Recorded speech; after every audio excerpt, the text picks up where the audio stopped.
दशांश 5% दराने 16,000 रुपये मुद्दलाचे 2 वर्ष 8 महिन्याचे चक्रवाढ व्याज किती? मुद्दल बरोबर 16,000 रुपये, दर बरोबर 5% आणि वेळ बरोबर 2 वर्ष 8 महिने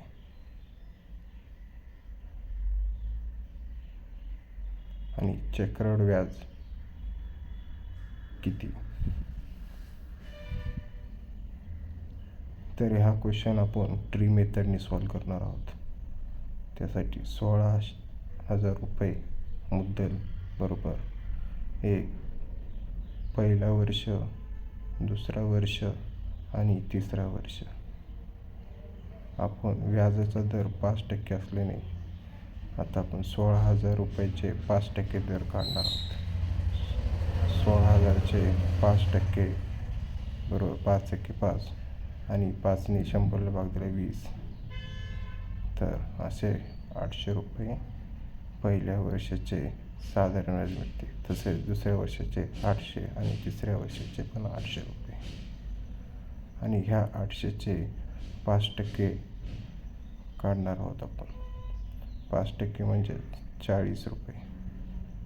आणि तसेच पहिल्या वर्षीचे आणि तिसऱ्या वर्षीचे 5% दर म्हणजे 40 रुपये. आणि दुसऱ्या वर्षाचे पण 800वर 5% दर 40 आणि दुसऱ्या वर्षाचे चक्रवाढ व्याज 40चे 2 रुपये. असे एकूण तिसऱ्या वर्षाचे 800, 40 आणि 40 आणि 2 असे आपण जे टोटल राशी करणार आहोत.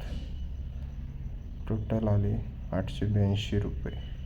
882 हा 12 महिने म्हणजे 8 महिन्याच्या काढायचा आपल्याला. 8 2 4 2 8 आणि 4 3 12, 3 1 3, 3 2 6, 1 उरले, 3 9 27, 1 उरले, 3 चौक 12, 3 चौक 12, 2 चौक 8 आणि 9 2 18, 1 उरला, 2 2 4 आणि 1 5. तिसऱ्या वर्षाचे 588 रुपये सरळ व्याज मिळाले. सरळ व्याज आणि चक्रवाढ व्याज मिळाले. तर टोटल सरळ व्याज आणि चक्रवाढ मिळून पहिले 800, दुसऱ्या वर्षाचे 800 आणि दुसऱ्या वर्षाचे चक्रवाढ 40 आणि तिसऱ्या वर्षाचे एकूण सरळ व्याज आणि चक्रवाढ 588 सॉरी, एकूण 2,228 रुपये चक्रवाढ व्याज हा 2 वर्ष 8 महिन्याचे निघून आले.